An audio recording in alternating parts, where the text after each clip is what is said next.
यहाँ भक्तजन दर्शकवृन्द मेरो भगवान रूपी दर्शकलाई स्वागत एवं नमन गर्न चाहन्छु। म चाहिँ मेलम्ची नगरपालिका वार्ड नम्बर 5 साबिक सिन्धुकोट तिलखोरिया वार्ड नम्बर 1 तिलखोरिया निवासी, अहिले बिसीमा बस्नुहुन्छ। पोखर डाँडे बा भनेर चिनिनुहुन्थ्यो। मैले उहाँलाई भेटेँ आज। उहाँलाई धेरै रहर लागेको थियो, आज भेटियो अनि मैले बासँग चाहिँ गफ गर्ने मौका पाएँ। बा, यहाँलाई स्वागत छ, नमस्कार। बाको चाहिँ के छ भने उहाँ अहिले अलि यो स्वर बसेको छ, त्यो कारणले आवाज धेरै सुनिँदैन होला भिडियोप्रति, यहाँहरूले क्षमा गर्नु होला। हजुरको नाम के हो? हजुरले एकचोटि भन्नुहोस् त। दिल्लीराम सिग्देल। उहाँ दिल्लीराम सिग्देल। आवाज साउन्ड मात्रै नआएको हो, उहाँ हिँडडुल गर्न सक्नुहुन्छ। हजुर कति वर्ष हुनुभयो? ल 86 वर्ष हुनुभयो। उहाँलाई चाहिँ पोखरे डाँडे भनेर चिनिने सिग्देल यहाँको एकदमै हस्ती, पहिलाको धरोहर, पुरानो मान्छे, 86 वर्ष हुनुभयो। अनि उहाँलाई अर्कोबाट पनि चिनिन्छ, उहाँ चाहिँ जादुगर भनेर पनि चिनिन्छ, हो बा? मैले सुनेको अलिकति हजुरले देखा चाहिँ होइन, यति कागजको टुक्रो मुखा हाल्नुभयो भने चाहिँ एक खाँग्रो एक डोको निकालिदिनुहुन्छ अरे भन्ने कुरो हो? अरू के गर्नुहुन्थ्यो?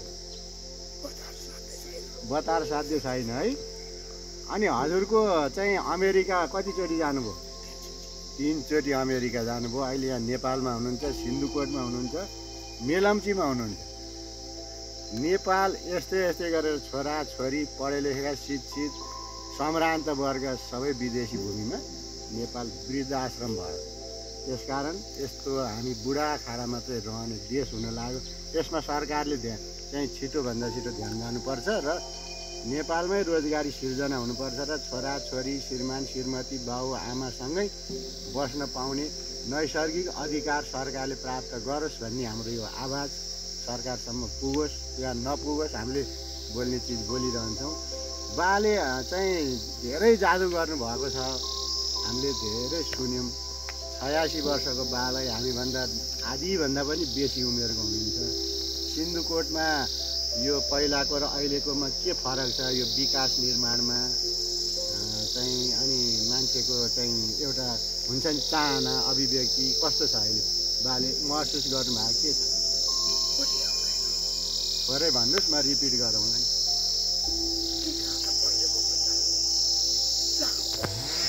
पहिलाको भन्दा धेरै बढी हो, जहाँ विकास उही दिन त्यस्तो छ। त्यो प्रवृत्तिहरू पनि अब चाहिँ समयअनुसार विभिन्न तहमा निकायमा बस्ने व्यक्तिहरूले त्यो बुझ्नुपर्छ, होइन र? अनि हजुरको छोरा कतिजना हुनुहुन्छ? 4 भाइ। नाम भन्नुहोस् त एकचोटि। दुर्गामणि, बुद्धिमणि, जीवनमणि, पिपलमणि। हो, पिपलमणि अमेरिकामा हुनुहुन्छ होइन? कति वर्ष हुनुभयो उहाँ अमेरिका बस्नुभयो? 15 वर्ष। एकदमै राम्रो मान्छे, हाम्रो चाहिँ मेरो चाहिँ एकदमै बेस्ट मान्छे, पहिला पनि सँगैको साथी, एकदम राम्रो मान्छे। उहाँ जस्तो मान्छे अमेरिका बसेको 14 वर्ष भइसक्यो। त्यस्ता मान्छेहरूलाई नेपालमै राख्ने वातावरण नभएको कारणले त हो। त्यस्ता विज्ञ व्यक्तिहरूले यहाँ स्थान नपाएर त विदेश बस्नु पर्यो हो, होइन बा? अहिले उहाँ यहाँ हुनुभएको भए बाबा आमासँगै, दाजुभाइ, आफ्नो फ्यामिली छरछिमेकसँग बस्न पाउनुहुन्थ्यो। समाजको पनि केही रूपान्तरण हुने बाटोहरू आउँथ्यो होला।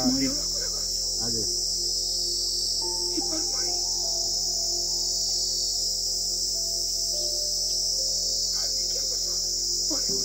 पिपलमणि वाल्मिकी क्याम्पस, कान्छा लामा।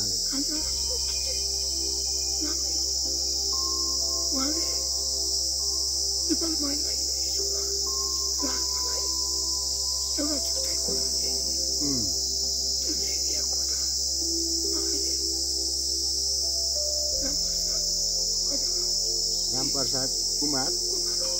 उहाँले भन्नुभएको सुन्नु भएन होला, त्यतिखेर वाल्मिकी क्याम्पसमा पढ्नुभएको पिपलमणि, त्यो चाहिँ वेद विद्याश्रम भन्ने वाल्मिकी क्याम्पस, त्यहाँ पढ्नुभएको पिपलमणि मेरो आदरणीय मित्र। कान्छा लामा नेपाली काङ्ग्रेसको चाहिँ त्यतिखेर सांसद सभासद हुँदा कान्छा लामाले यो सिन्धु पुरानामा उहाँलाई पिपलमणिलाई भनेर ल्याइदिएको एउटा दरबन्दी, त्यही दरबन्दीमा अहिले चाहिँ कुमार प्रसाद खतिवडाले काम गर्नुभएको छ भन्ने कुरो भन्नुभयो उहाँले। उहाँको चाहिँ आफ्नै आवाजमा बोल्नुभयो, तर मसिनो भएर मैले यसलाई रिपिट गरेँ, त्यो भन्नुभयो। त्यस कारण त्यस्ता विज्ञ व्यक्तिहरू यहाँ बस्नु पर्थ्यो। नेपाल सिङ्गो चाहिँ अहिले मरुभूमि लगभग वृद्धाश्रम भएको छ। त्यस कारण अब जति पनि नेपाली हुनुहुन्छ स्वदेशमा चाहिँ अलिकति अब लगभग धेरै राम्रो छैन।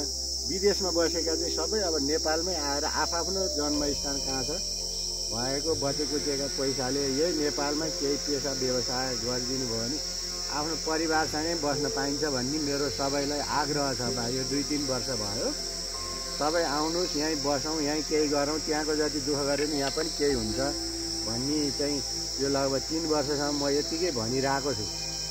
पेसा गरौँ, सँगै बसौँ, हातेमालो गरौँ भनिरहेको छु। हामीलाई कसैलाई केही छैन त्यो यताउता।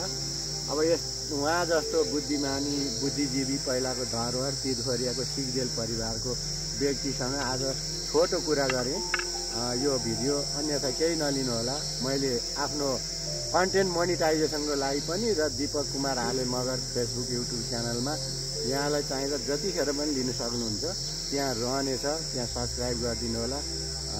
फेसबुकमा पनि दीपक कुमार आले मगरलाई फलो गरिदिनु होला, म ब्याग दिनेछु, फलो गरिदिनु भयो भने भलो हुनेछ, तपाईँको केही पनि जाँदैन भन्ने अनुरोध साथै अहिले बासँग मैले छोटो कुराकानी अहिलेको लागि यहीँबाट बिदा भएँ। हस्, नमस्कार, जय श्री राधे राधे।